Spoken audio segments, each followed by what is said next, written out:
Hoover, what's up, man? Josh Weidman, how are you? I'll tell you what's up is the level of unhappiness I have with my hair today. Bad hair days, not just for women anymore. So I am not at all thrilled with what's going on. And this is even after at least 3.5 minutes worth of work, which is a lot of work for a guy, to put into his hair. So, dude, I totally get it. You know what's crazy, man? I think I'm getting locked out of Facebook. Nice. Enough people don't like my comments. It's crazy. I should just shut up and sit back. Yeah, I think Facebook is great and think that everything that they're doing right now is wonderful and hope that they continue it. So. I send love letters to Mark Zucks every night. It's so awesome. I'm like, oh, hi, how are you?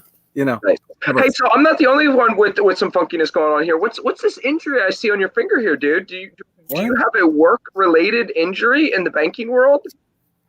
I was painting my fingernails and I ran out of time before the show, and I got one stripe now. Yeah, you know what? I did this like 2 months ago, and it started as this tiny little nick on my finger, and as the fingernail grows out, it looks worse and worse. So, what are you gonna do, right? Was that what you were working over there at our project on Hetrick? I was. In fact, I had a nail. Dude, I didn't even tell you this. Did I tell you that I shot myself in the hand with a nail gun? No. Oh, man. Oh, no, you did. You did. You showed me the pictures. Yes. Okay. And you were the reason for the safety briefing that day. Yes. That's right.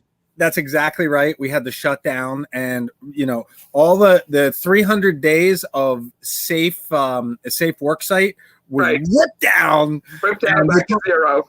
That's right, right back to zero. They put my picture next to it, and they're like, "Don't do this." So anyway, dude, we got a lot to talk about today. There's so much to cover today. This is the Build and Grow as a Real Estate Show. My name is Judah Hoover. That guy right over there is Josh Weidman. I'm a realtor and a real estate investor, and Josh is a hard money lender and a real estate investor. And we think that I had lunch with somebody just yesterday, and she's a realtor who's looking to buy more properties. And I says, listen, get in the real estate business, like work around real estate, because real estate is a great way to make money to pay your bills and buy bread. And it's a great way to build wealth. And doing one while you're doing the other helps you be better at the other. So that's why this is not the real estate investor show. This is the Build and Grow with real estate, because we think your career should be in real estate. And we think that you should invest in real estate. And we are talking about the history of bubbles today, because not just the history. Listen, I mean, this is important. I'm sorry to cut you off, Judah. I'm sure it's not the last time I'll do it today. But listen, this, it's not just the history. Every time I turn around since like January 1st, my news feeds, I have 3 or 4 different news feeds. I got a new phone in late last year. And when I did, I got cut off from my Google news feed, like on my phone all the time. So I actually have to go to Google and look at that feed. But it's interesting. I see stories popping up related to the real estate market. Is this a bubble? Is this clickbait? Right. Exactly. Right. So, I mean, as Judah can attest, all it takes to be a millionaire real estate investor is to get out of bed. You don't even have to brush your hair, right? But today we're going to talk about the real estate bubble that is or is not happening in our local and national market, and like how it relates to some bubbles in the past. So yeah, let's jump in. Is that cool with you? Yeah, absolutely. Let's rock and roll. Awesome. All right. So let's talk about what a bubble is first. You want to tell the story about the tulips? I love the tulip story. Well, yeah, I mean, I think that it's the story that everybody knows about bubbles, and I think it's specifically why we don't have a slide about the tulips is because it's the classic example of a bubble. Everybody wanted to get into the tulip business because they kept on going up and up and up in value, and all of a sudden they just absolutely collapsed. Yeah, and I mean, imagine spending like a 10 years salary to buy a tulip bulb. That's the biggest illustration of a bubble. And if you've seen Wall Street, the second Wall Street, the sequel where the dude gets out of prison, and one of the biggest gifts that he leaves for his protege is this advertisement for these tulip bulbs from the original bubble, right? Nice. And the idea is like, hey, if this tulip bulb or this house or whatever tomorrow's going to be worth 3 times what it's worth today, I'm going to pay whatever I have to get a hold of that thing. Right. And it leads to frenzied buying. You see this with Bitcoin. We saw 2 bubbles of Bitcoin that burst, at least since I've been watching it. Here we are with the housing bubble right now. Let's jump in. Well, the funny thing with bubbles is, and we saw this with the tulip bubbles as we jump into here. I remember this economist telling a joke from there's a joke in a joke for you, an economist telling a joke about the .com bubble when it burst, and It was the story of these 2 Russian farmers, where the one buys a cow from the other one for $100, and then he sells it back to him for $200, and then he buys it back for $400, and then he sells it for $800, and he buys it back for $1,600, and then the cow gets sick and dies, and the 2 farmers get together and commiserate their loss because they were just getting ready to start making some real money. Right. Exactly. I love that. That cow died just before we really started to make some money.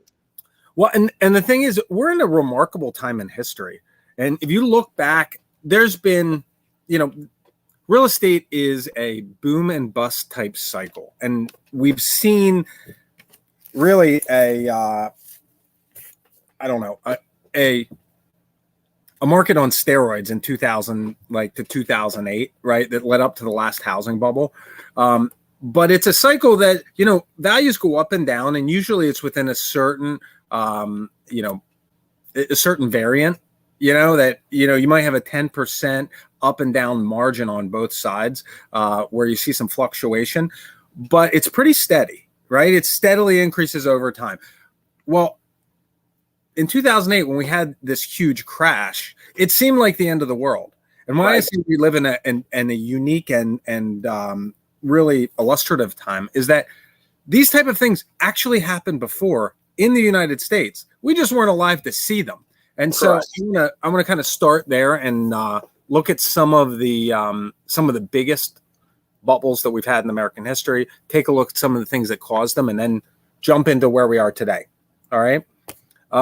First one we're going to look at is Los Angeles in the 1880s. Okay. Real estate prices and land prices, they increased by 1,000% over a 6-year period, right? 1,000%. That's 10 times what the value was. All right. This was driven primarily by a boom in population growth. And so you had people moving from the East Coast to the West Coast, the Conestoga wagon, that whole idea. And they get out west and they want to buy a piece of land. Well, the people that lived there had monopolies on this land because they got there and they put their stake posts in the ground, and and so they start selling it off.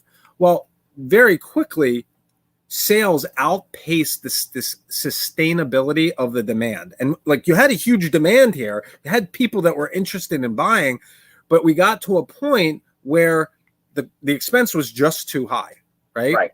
And then in 1889, the values plummeted. They dropped a third of their value, but you still had pretty significant increases in value. All right. What I think is really interesting as I was reading about this, Jonah, you're awesome. John is teasing me for being able to do by 10. Congratulations. All right. So the really interesting thing about most of these sales is that most of these sales were seller financed. Right. So you didn't have a bank involved. And as a result, you didn't have a big bank failure.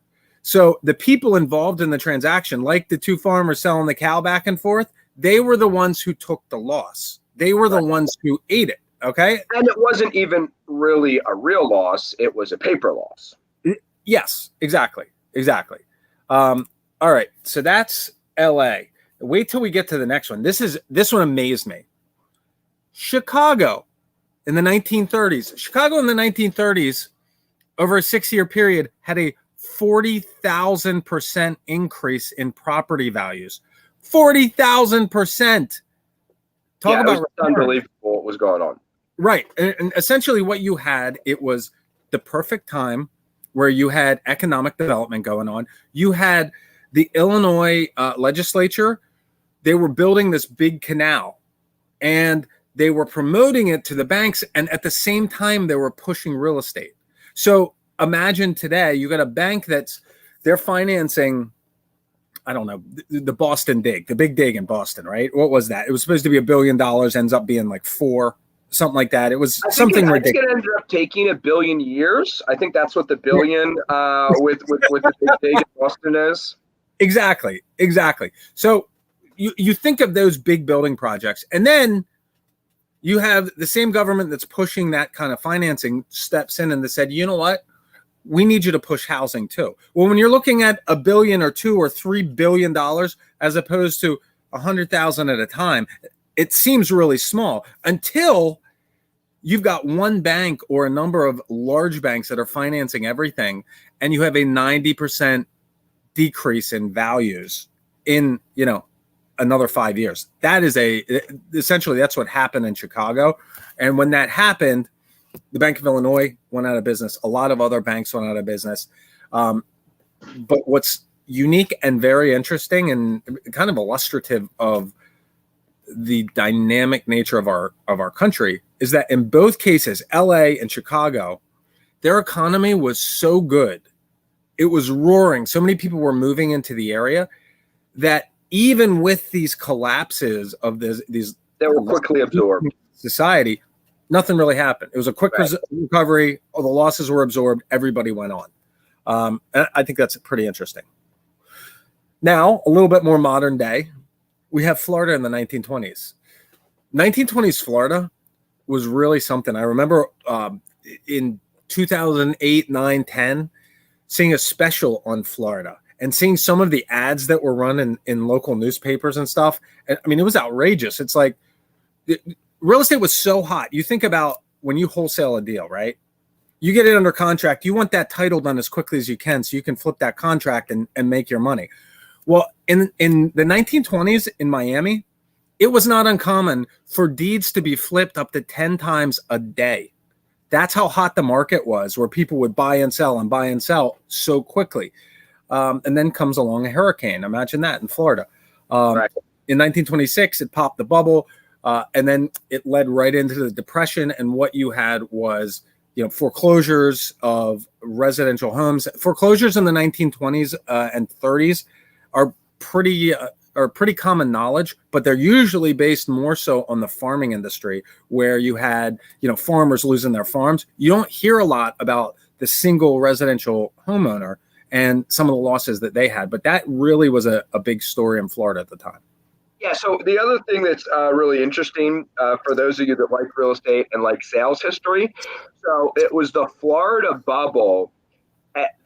What led up to and helped cause and blow up the Florida bubble was the beginning of an industry of people selling real estate in other markets for that market. Yeah. So there was people outside Florida selling Florida land, a la or vis-a-vis, however you want to say it, or however the right way to say it is, Glengarry Glen Ross. So there's that very famous sales movie. Have you ever seen Glengarry Glen Ross? It sounds really familiar. Off the top of my head. Josh, dude, please you have comment in the section. Share with us, dear listeners, if you've seen Glengarry Glen Ross. It is, it's a classic movie to begin with, but it's a remake of a play, and it is also it's a classic sales movie. If you're a salesman, you're almost required to watch Glengarry Glen Ross at some point. So, okay. But what they do in Glengarry Glen Ross is what they're selling is real estate, and they're selling their real estate, salesmen and things like that, and basically preying on people, basically telling people you should buy this plot or that plot because it's a good investment and things like that, and it'll go up in value. Basically selling real estate purely for the speculative value of it. And it's kind of like the real estate version of Boiler Room. Did you ever see Boiler Room? Sure. Sure. It's awesome. It's great. So it's that kind of thing, but it's real estate as opposed to stocks, whereas Boiler Room is about stocks. So Got it. Okay. anyway, but that was about an industry that was started pumping up the Florida bubble. Sorry. Got it. All right. So now, those of you that are of voting age, you remember 2008, right? Easy credit, frenzied demand led to, high prices in ultra competitive markets everywhere across the country. In some markets, you had like 300 and 400% increases in values in very short periods of time. And then you add to that the subprime market, which Florida, we're jumping off of Florida, but Florida was a huge victim of subprime, of the subprime lending industry. You had people. Do you remember seeing photos like this picture that is up here? It's like every house on the market was for sale. Oh yeah. And when I remember looking at, it might have even been this photo, but I remember in like 2010 looking at this photo and thinking, holy cow, what the heck is going to happen with this country? Like, everything's for sale. Nobody's buying. Prices are dropping, short sales everywhere, all that kind of stuff. It was a pretty scary time. Now, all of the sales or all of the signs that go up, all have that sold or pending sign right on top of them by the time they get in the yard. Oh, yeah. What a difference a couple years makes. I mean, I have 13 transactions currently right now that I'm working. I don't say that to brag or anything like that. 90% of them are listings, and I don't have a sign in any one of the yards.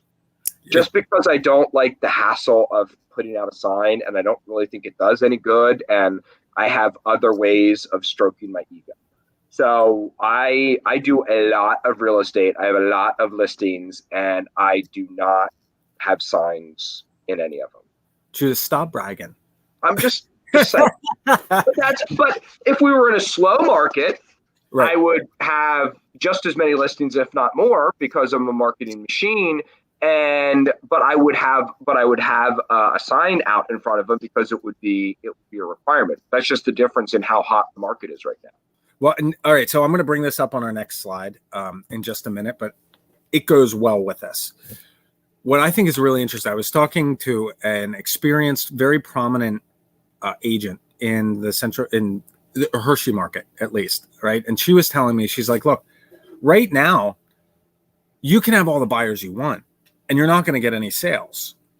The key now is the inventory is the tight part of the equation. So if you're a listing agent, you're going to make great money. If you're a seller's agent or a buyer's agent, it's a much tougher market because you have all these buyers and much fewer inventory. So let's get into that. That'll segues nicely. All right. Factors that affect the modern housing market, our current housing market, right? It boils down to three basic things. And there's a lot that goes into these three basics. So stop me as I go through this, Judah, if you see something that I'm missing. All right. So first, buyers, right? You need buyers.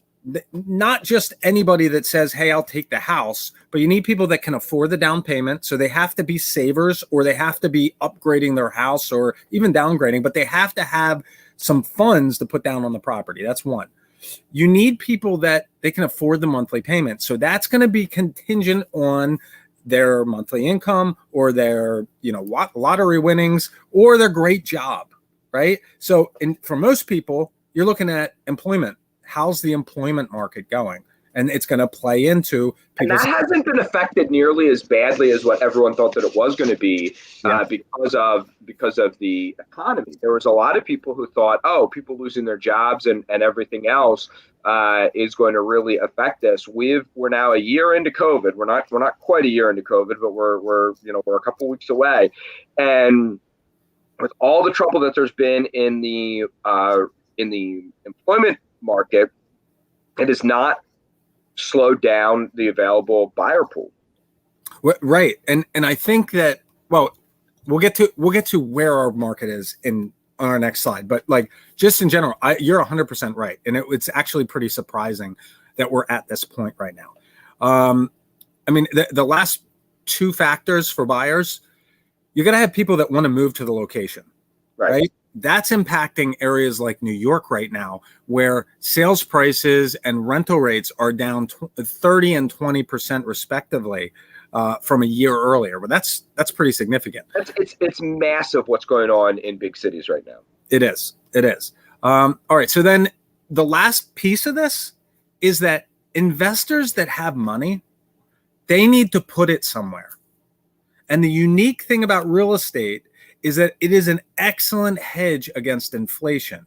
When things cost more, so does real estate. The values go up, the rent and income goes up, and it's not an immediate thing. Sometimes values increase faster than rents and vice versa.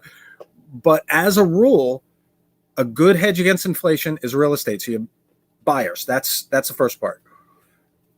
The center part of this is the financing.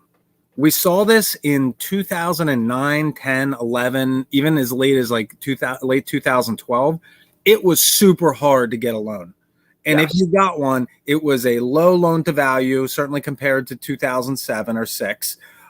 It was much more stringent underwriting. Instead of checking your pulse and handing you the money, they wanted to see bank statements. They wanted to see credit reports. They wanted to make sure that not only did you have a job, but you've been there for a long time and you're going to remain there for a long time. All of these factors, right? All these factors went into. I knew lenders that during that time, if you worked in the real estate or lending world, they would not give you a loan. Bankers that would not make loans to bankers because there were so many bankers and real estate agents and other things like that going out of business. Well, and beyond that, they know the game. So they know what you're looking for. And it's like, it's just too risky. So you got to have access to, qualified borrowers have to have the ability to borrow money at a reasonable leverage point. Otherwise, there's no housing market. Right. And then the third part is responsible leverage. If you've got somebody with no money, you can't give them a 99% loan. If you have somebody with a ton of money, maybe you can leverage pretty high, but it's likely they're going to put some money down on it. So you want to make sure that you're lending at a percentage that's reasonable. And then the last part of the equation is the sellers. They need to have a property that they want or need to sell. They need to owe less or have the cash to cover, than the sales price. So like if they owe 50 and it's selling for 100, great. But if they owe that same 50 and the sales price is 40, that's going to be a tough sell, right? Yeah, absolutely. And they're willing to accept the price. Great. Pretty simple. But now our current real estate market, this looked a lot better when I was reviewing this and it wasn't ever. It's a little hard to read. So right now we have too many buyers. And this is a factor of a number of different things. Number one, money's cheap. That goes to financing. Number two, people a lot of times are changing their environment.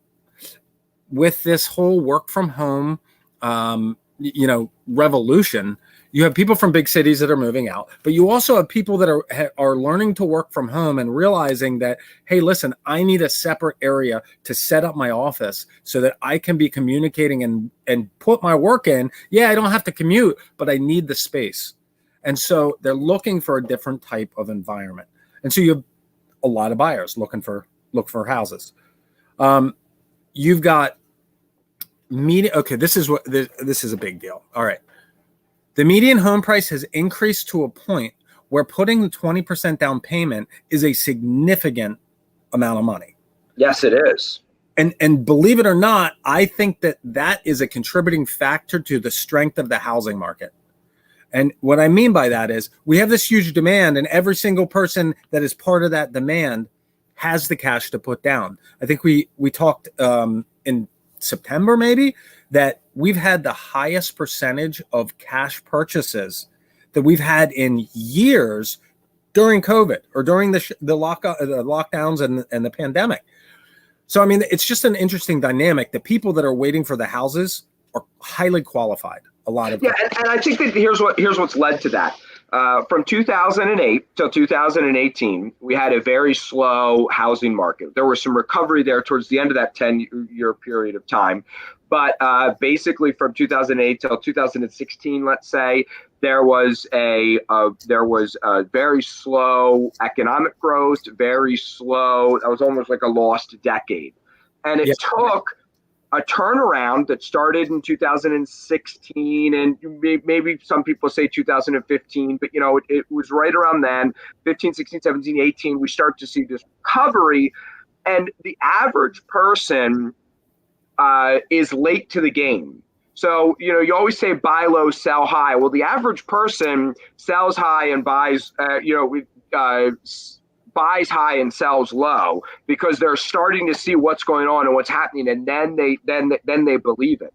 So it takes a recovered real estate market a while, and people have been saving a while. And during the past 10 years, people have been having kids or wanting to finally move out of their parents' house, or getting married and things like that. So there's been 10 years of pent up demand. It's going to take some time to lay that steam off. And then on top of that, you have people wanting to move out of cities. So there's what the underlying strength that I see from buyers continuing to want to get into the market and then continuing to want to move up within that market is just, it's very pronounced. Okay, so I'm going to piggyback on one of your points on the last slide, and that is employment, right? Yeah. We were talking calamity in July. Right. I was, at least. June, for sure. The outlook on unemployment was scary. And what we found is that the people that were most affected by the pandemic on the employment side were on the lower income scale. And sadly, Jesus loves them. It's not good. I mean, it's not, it's problematic. Yeah. It's just, we're just talking facts. It's not, no opinion here at all. It's just the way it is. Well, guess what? The people on the lower end of the income scale are not buyers anyway. There we go. So the people that are buying weren't really affected financially, at least not to such a large effect as we saw on the lower income. So their income is strong. In addition, we have $3 trillion extra dollars this year that we didn't have last year in the economy. And guess what? We got another 1.9 coming around the corner. Money's got to go somewhere, and smart money wants to go in assets. So what's that mean? Demand is going up, right? Right. Okay. So that's point number one. That's our pillar number one. There's buyers ready to go, demand likely to maintain a strong basis, right? So number two is the finance side. Where are we with financing? Money is cheap. It's cheaper than inflation right now, and probably by a good bit. Underwriting for these loans is fair. It's not aggressive, and it's not really conservative. In some areas, I would say that banks are doing a poor job of evaluating asset values. And that's probably because they're going up so quickly, right? Right. And I think they're probably erring on the side of, appraising too high, to be perfectly frank. Right. But I don't know anybody out there. I have not heard anybody say that right now underwriting is too tight, or they're struggling to get a loan, or they know people who are struggling to get a loan. It's easier to find people who don't think Tom Brady is the greatest quarterback of all time than it is to find people who are struggling to get financing right now. Well, and that's not, well, yeah, you know what? There are a lot of idiots out there. But what I will say, though, is I think that the people that are complaining about not getting loans are the ones that shouldn't get loans, right? And it's not a critique. It's just a fact. Like, if you can't afford it, that's what underwriting is there for, to make sure that the loan is done properly and that they're lending to people that can pay it back. That's it. All right. So we got two parts of the puzzle that are strong and really pretty stable for the foreseeable future, right? I don't see interest rates on housing going up anytime soon. And, we can talk some details on this in the next slide, but I don't see that happening. I also don't see banks, because there has been such, I don't want to say volatility, but that's what I mean. There's been such a quick increase in values across the board.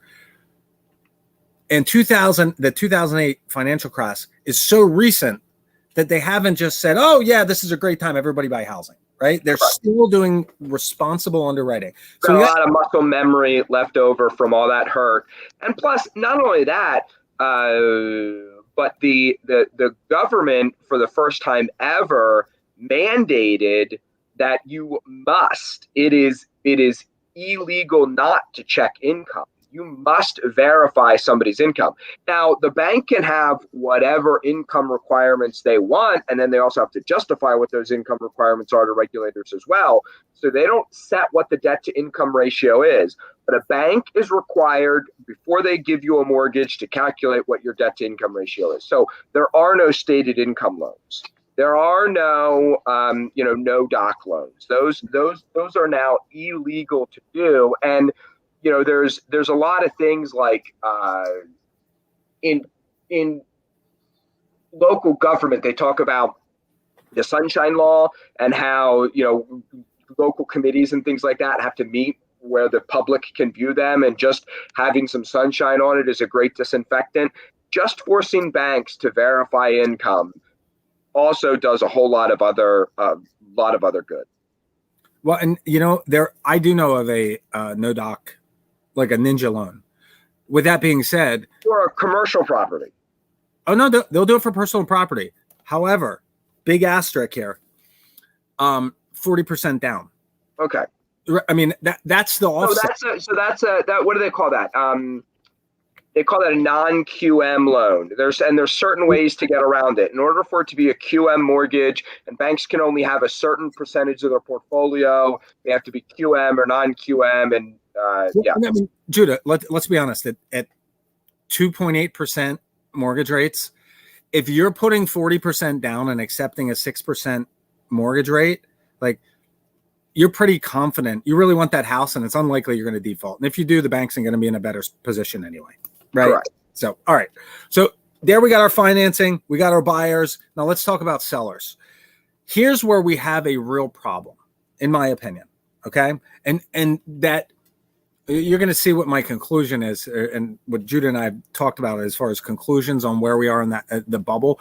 But one thing that I think could lead to a bubble is the really, really low inventory.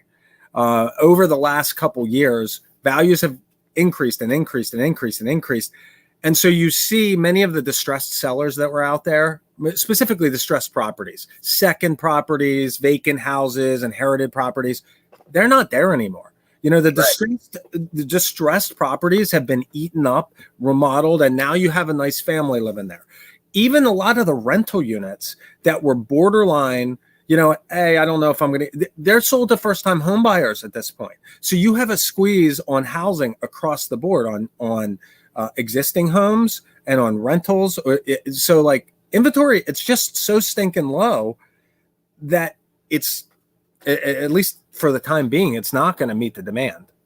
No, it certainly isn't. And I know a lot of people, we talked about sellers have to want to sell. I know a lot of sellers who are holding on to 5, 6, 7, 10 properties who would love to sell and realize their gains, but they also don't know what they would turn around and put that money to. And so there's a real problem with sellers wanting to sell right now. And it's not a problem because it just adds to underlying strength in the market. Right. So, I mean, I think the takeaways here are really simple. Prices are likely to continue to increase. I mean, I know you don't want to hear it, but that's very likely, or at least stabilize. I think that we will see a lot of sellers that watched this last year on the real estate market enter the market this spring. I think that we'll see that. I think you have people that believe that, we have some consistency. The demand is still high. They're going to take advantage of this and maybe relocate, to another state, or maybe just find a place to sit until things cool down. But this supply and demand imbalance, it's not likely to get fixed until we start building a lot more homes. Correct. Yeah. Right now, we got an uncertain economy. Even though employment is strong for middle and upper class, workers, what's happening tomorrow is uncertain. We've been uncertain since like March 18th of last year when we were, for 2 weeks we were shut down, right? There's been new announcements. There's been new government programs. There's been new things that are popping up with this virus. And I think that because of the unstable economy, interest rates have to stay low. The government has to feed that uncertainty with cheap money. And because our national debt continues to grow, a 1 or 2% increase in baseline interest rates, it could be a very negative thing for the U.S. if that were to happen. Yeah, absolutely. Yeah. So your prognosis is? We might be in a bubble, but it's not likely to burst anytime soon. Right. And therefore, I think that I think that we probably see what I would call this market is a little bit frothy. I think that there are certain bubbles that are already in the process of popping. New York was one that we just talked about. Yeah. And 2008, look at that history that we looked at, dear listeners. We talked about the history of housing bubbles in America. All but 2008 were highly localized bubbles. Yeah. Highly localized. And the 2008 was different because there was actually a banking crisis, because there was a national shift in how we were buying and selling mortgages and the securitization of them and things like that we won't get into right now. A lot of that has gone away. A lot of that is stabilized. And so we are back to seeing patterns of highly localized markets. And a large chunk of our listeners are in central Pennsylvania and northern Maryland. And it is my firm belief that if we do see a plateau in prices or an erosion of prices, it will not be strong or dramatic or drastic. So a couple of shows ago, and more than a couple, it's probably a few months ago at this point, we did an analysis of Palmyra and looking at the 1% rule. Remember this? Okay. If you take nothing else away from this, and you are an investor looking to invest for long-term cash flow properties, the best thing that you can do to hedge against a potential bubble is to analyze that property based on its value to you as an asset. What can it return to me? And ultimately, at the end of the day, what we found is that 1% rule ends up being the innate value of the piece of real estate. If you can buy it for $120,000 and rent it for $1,200 a month, whether you're buying at the bottom or the top of the market, I mean, obviously in a stable neighborhood, that's the innate value. It's probably not going to drop a heck of a lot below that, because that's the income, and that's what people are looking for. So, I mean, yeah. And if real estate is trading much above that, look for that rent to creep up or values to go down. But those two things for some indirect and direct reasons. I'm not saying that it's causal, but those two numbers have enough of a corollary relationship over a long enough period of time that there is no exact 1% rule. It's just what happens when those two numbers are roughly within a certain ratio of each other. 1% of the value being the monthly rent is what a stable real estate market looks like. That's right. So, I mean, listen, at the end of the day, don't be afraid. Right. Look at what can cause these things. Look for your black swan. And frankly, the only thing that I could see really being a huge problem for housing right now is if the default fiat currency changes from US dollars to something else. And Judah and I talked about this at length, and go ahead. It's sure. Aliens invading would also be a problem. It would be. If the super volcano in Yellowstone erupted, that would be a problem as well. I just don't. As much as some people are America haters around the world and they would love for the US dollar to not be the default currency of the world anymore, I do not think that they have the horsepower to be able to pull it off, nor the horsepower to agree among themselves what the other default currency should be. And then the people say, they try to sound smart. They're like, well, it wouldn't necessarily be one currency. It would be a basket of currencies. And I say, okay, great. You've traded one problem for like 4 problems. So what goes in the basket? What doesn't go in the basket? And what is in the basket, and how are they, weighted? How do we weight the currencies that are in that basket? So a lot of people try to sound smart on that, and I'll believe it when I see it. Listen, man, if it happens, Josh, you and I will adjust to it. You know what I mean? Like, if that happens, great. We'll come up with a new plan, and we'll say, the facts on the ground are now different. How are we going to make real estate in today's day and age with these new facts? That's what we're going to do. It's not going to happen in a month either. Right. I would say for at least the next 12 to 18 months, even if property values are going to go down, it's going to be an easing down. It's going to be like a plane landing as opposed to dropping out of the sky. All right, so tomorrow we've got a great guest, right, Josh? We have Anthony Lynham joining us. He's not confirmed, but it's likely. I'm going to harass him when we get off the show. Great. If you need me to harass him as well, I certainly can.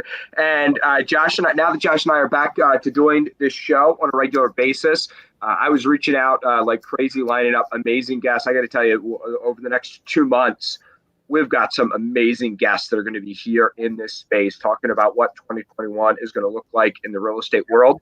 And I would encourage you to like the show, share the show, and be sure to comment. And we will talk to everybody later. One more thing. If you know somebody that would enjoy this program, tag them in the comments. Tell them to get their butt on here tomorrow. And, if I see that, I'll send you a t-shirt. How about that? Sounds great. All right. Until tomorrow, go make some money. Thanks, guys. We'll see you tomorrow. Take care. See you, everybody.